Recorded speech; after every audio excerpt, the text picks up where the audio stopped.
Welcome to this edition of Silver Sneakers Boom Muscle.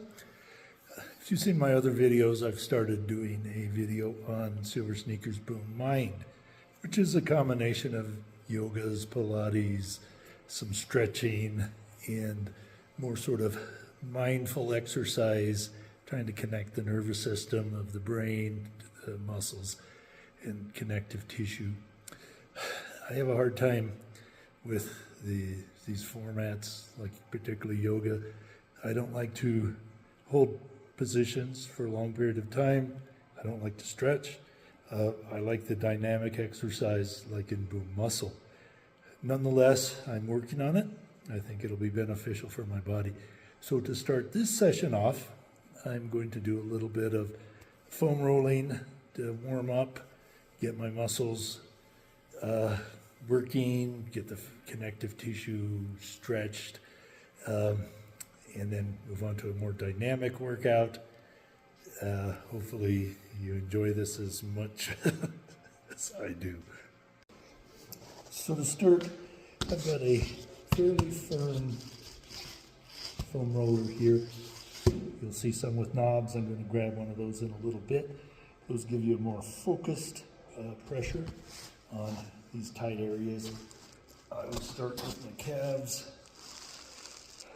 You want to roll along with the muscle and then back and forth, get all those tissues warmed up. You can increase the pressure by putting one leg on top of the other.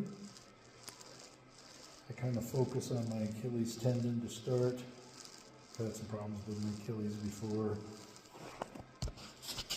The other side.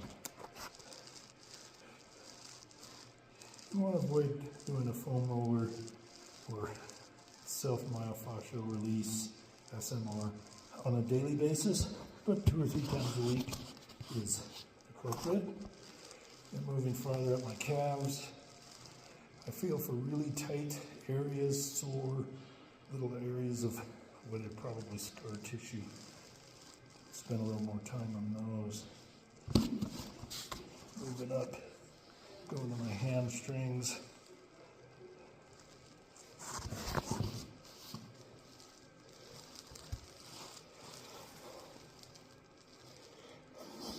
And then sitting on the foam roller. You can see just moving around, getting on this thing. It's a pretty decent body warm-up. So I roll it back, this rocking to get it on my gluteus muscles, across 1 foot over, and kind of rotate in and out, and back and forth.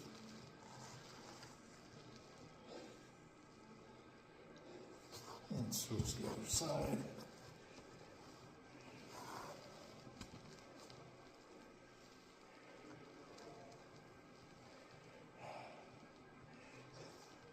If you do this enough, you might find that even though it's sort of painful, it's actually one of those pains that actually kind of feels good.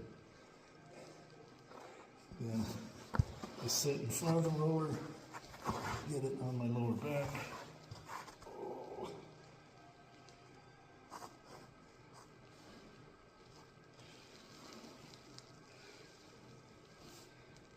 And repeating that pattern of rolling along with the fibers of the muscles, and then side to side.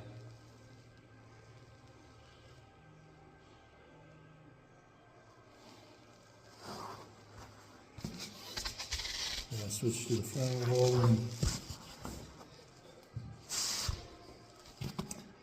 to do your upper chest, I like to put the edge of the roller right where my chest is.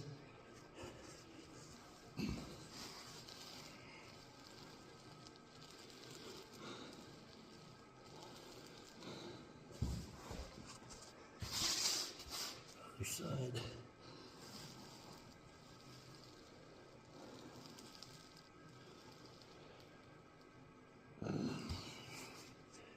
And then just along my abdomen and chest.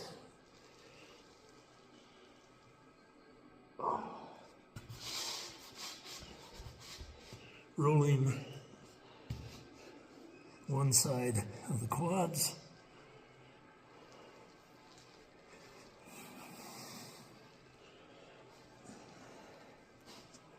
And the other side quads.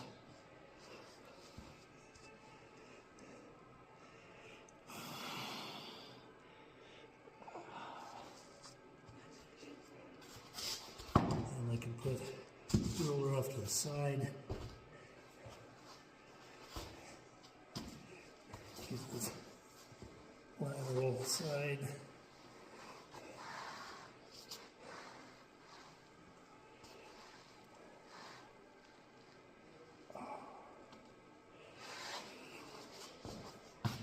And switch.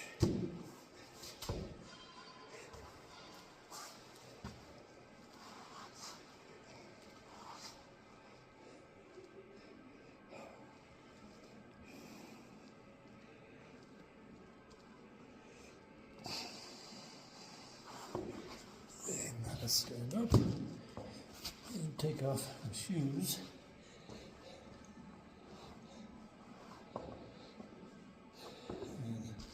And roll out the bottom of my feet.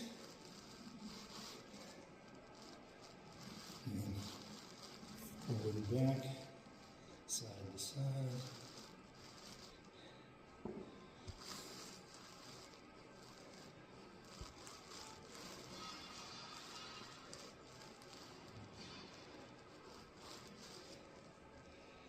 Just a little dynamic stretching. In Boom Mind, you're allowed to put your head lower than your heart, which is really not advised in most silver sneaker formats. So to start off, I'll take the foam roller and hinge at my waist and get my head down to heart level.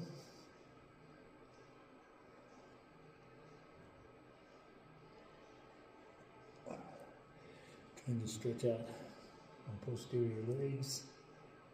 Again, since it's a dynamic stretch, you don't want to hold it particularly long. But you can take your foam roller, do a little side twisting.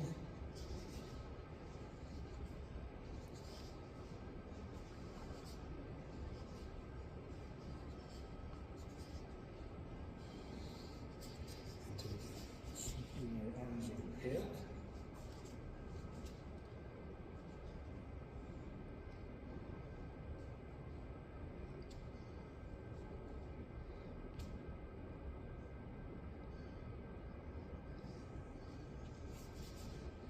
I also like the foam roller if I'm working on balance. Have a little extra support in case I need it.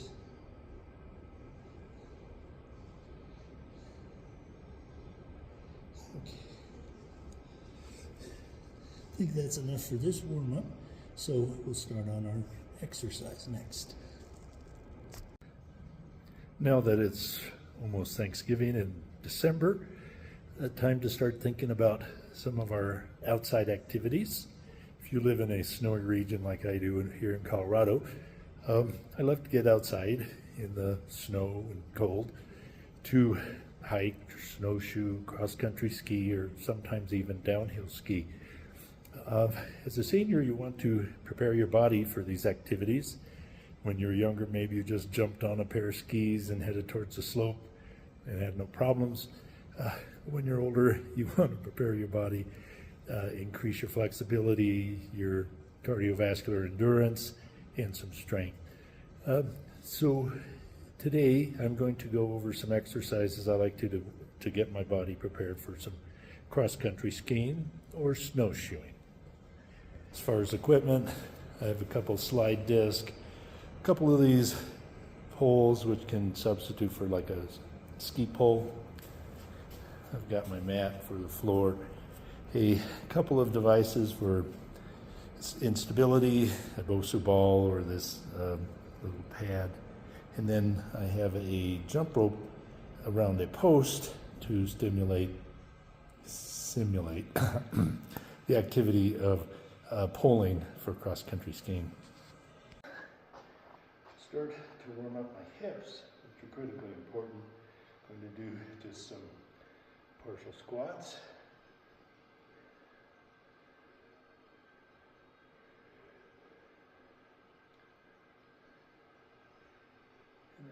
move on to a sumo type squat. As the hips and the legs warm up, you can go a little bit deeper.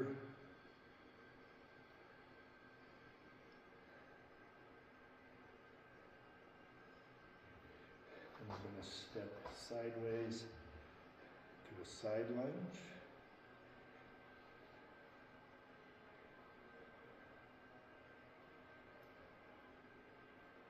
And the other side.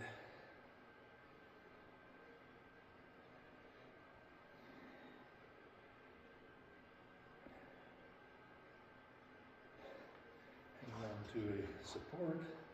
Lift up one leg and do some hip circles.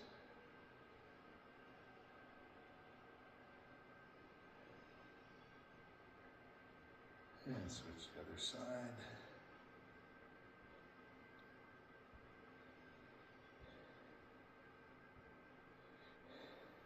And hinge forward, do some leg lifts to the back.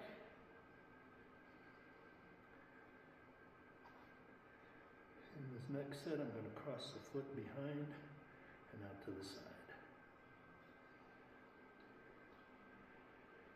I've got the support, not really working on balance again, just trying to warm up the tissues. And the other side.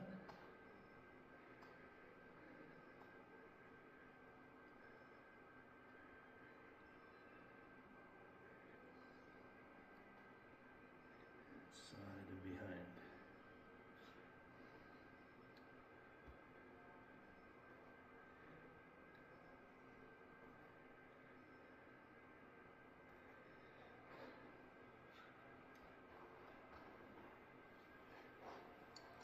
So I've got my jump rope here. Just a little something for some amount of support. We'll do a forward lunge. Cross country skiing. This is your telemark position. The weight, usually there's a little bit more on your front leg than the back.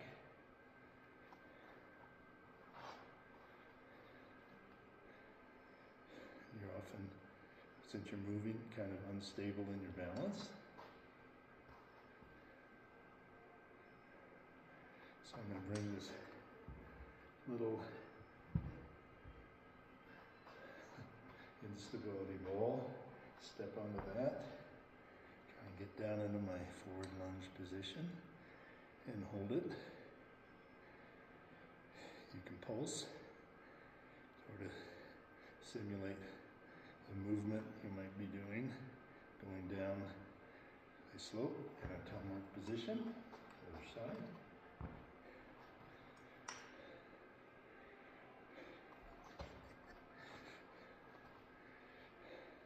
For the telemark turn, you rotate your leg a little bit inward, put some pressure on the inside of the foot, try and steer the ski around.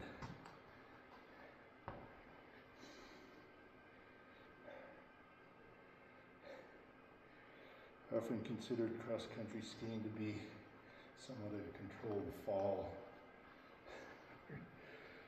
Back side to side on our, like a Cossack.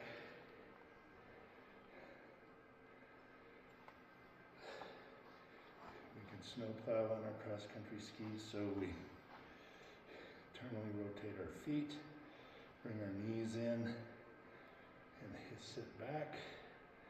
This can be pretty painful, but a useful skill for controlling your speed.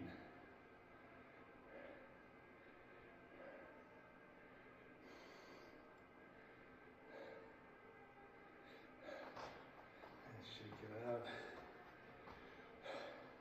Take a drink of water, assess your exertion level, and we'll come back. Some facilities might have a ski erg machine or an order track or something similar. Always good to use those to prepare yourself for cross-country skiing. Here I have a jump rope around a post, so it's not stretchy, but I can mimic the effect of my pulling.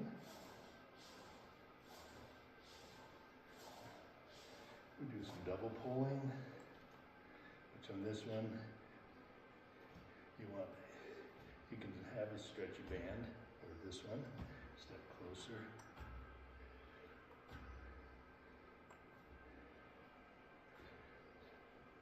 Go back to alternating. And to mimic the actual activity of cross-country skiing, I can get my slide disc.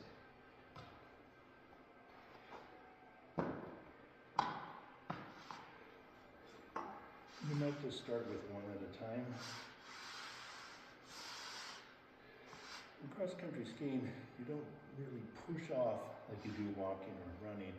It's more you slide a leg forward and then slide the other. The skis stick in the snow when they're still and you put pressure on them. That's how you can go uphill or get some forward momentum. Where if you push backwards, they just slide. It can be kind of frustrating. So it takes a little bit of time to learn that move. So slide forward, step forward, forward.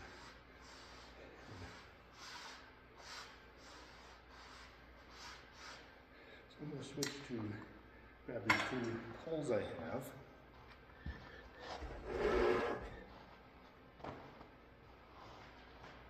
And see if I can actually walk mimicking that move.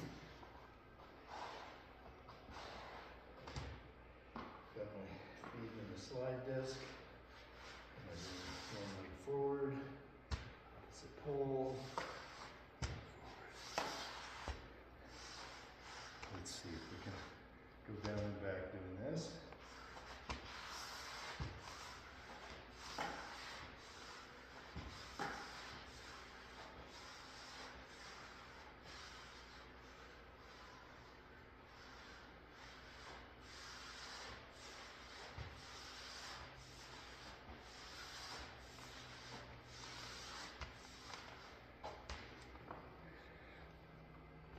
So if you have a pair of cross-country skis and equipment, it's always good with the first few snows, maybe go out to a park that's basically flat or some gentle slopes.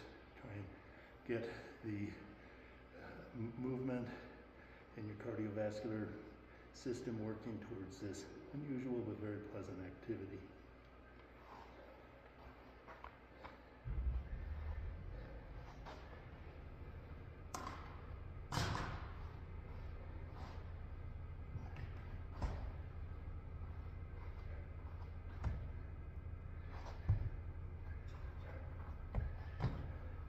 Moving on to the bosun ball, and I have a support close by.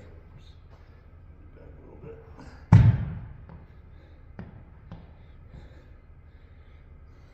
Sometimes in cross-country skis you can go downhill in a parallel stance like for downhill, often in a bit of a crouch position. It's quite unstable, so we're going to work on holding this for a period of time. Going over bumps, unstable snow, sometimes not a perfectly groomed trail, sometimes off trail through the trees. So you want to shift your weight side to side, front and back. When you need to take a break, stand up and get back down into that crouch.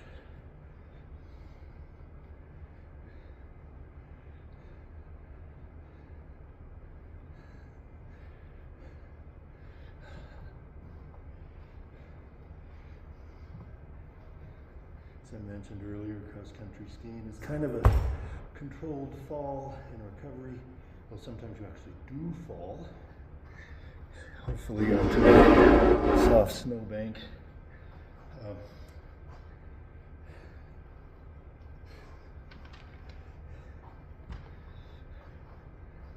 It can be quite a strain on your mobility, and depending on the deepness of the snow, your ability to get up.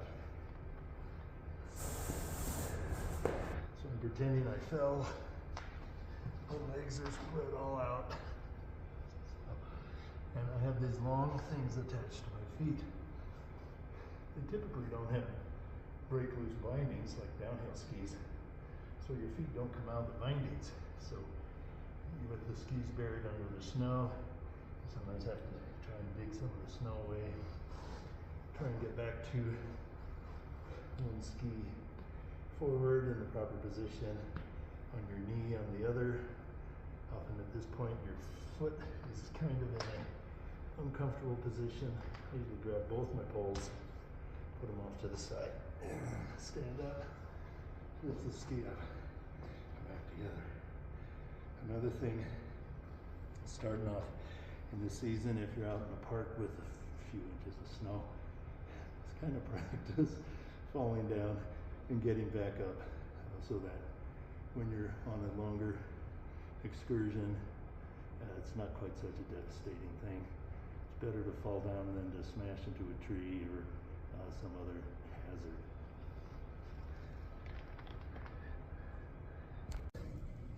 For the remainder of my exercise time today, I'm going to work on my cardiovascular fitness, which is a critically important part for cross-country skiing.